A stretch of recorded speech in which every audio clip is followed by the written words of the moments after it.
Now how about the money part of it? Because they throw money at it too if it's a problem. Well, the national debt is over $1 trillion. The national health care is going to cost over $1 trillion.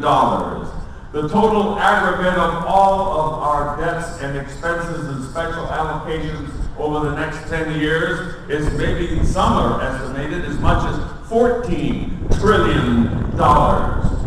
Now, just between you and me, not very many of us are that sure what $1 trillion is. It's just a big number. Well, I'll tell you something.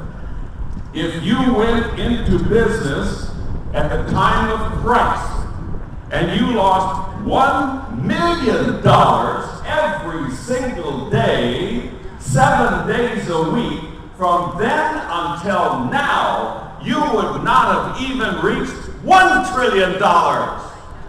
That is how big a trillion is. And that's why our country is in more trouble now than it's ever been in all the history of our nation. And that's not good. I would like, just in case you're wondering, of course, if I want to quote some conservatives, they'll tell you a lot of things that we already know. And for the liberals, they wouldn't believe us anyway. How about let's talk about some of the leading communists of the world. What do they say?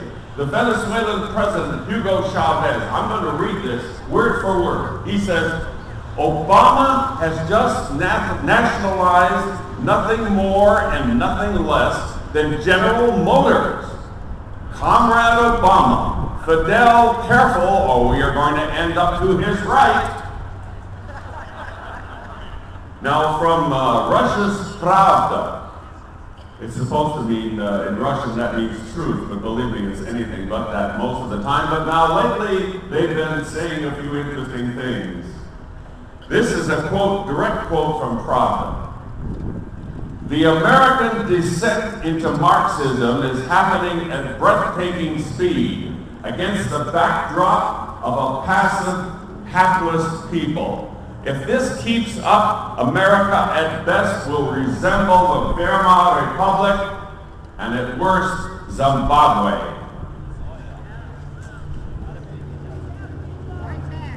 That is a lot to digest. That's amazing. Well, there's a lot of people still asleep. Not you guys, but there's a lot of people out there that just want to look the other way. And you ask them, what's the greatest problem we have? Is it ignorance or apathy? And their answer usually is, I don't know, I don't care. Well, some say you can't make a difference. So why get involved? Well, our silence makes a difference, a negative difference. It gives approval to the things we don't want to happen. So by not doing anything, we're supporting the other side.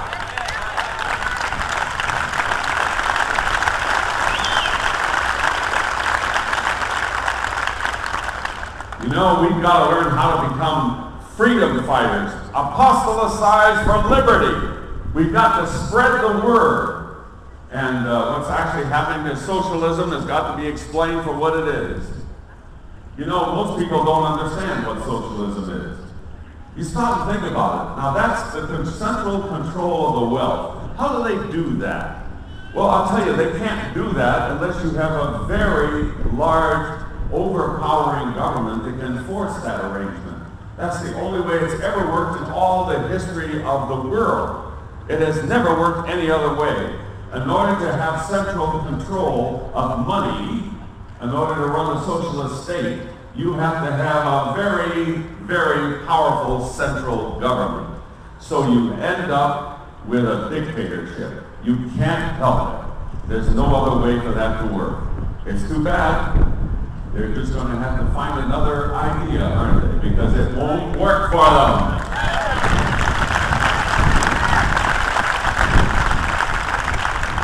But in the same thought, though, we've got to remember that also freedom is not free. It has to be re-won with every following generation.